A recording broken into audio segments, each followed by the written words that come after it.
శుభవార్త అని దేవుని యొక్క దూత పశువుల కాపర్లకు తెలియచేసినప్పుడు వాళ్ళు మొదటిగా చేసింది ఏంటో తెలుసా?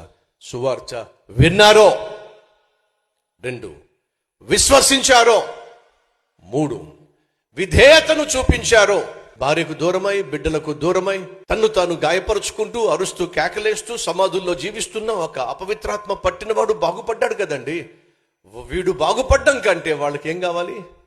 పందులు కావాలి. ఎవరిని వద్దనుకున్నారు వాళ్ళు? యేసయ్యను వద్దనుకున్నారు. ఎంత దౌర్భాగ్యం అండి.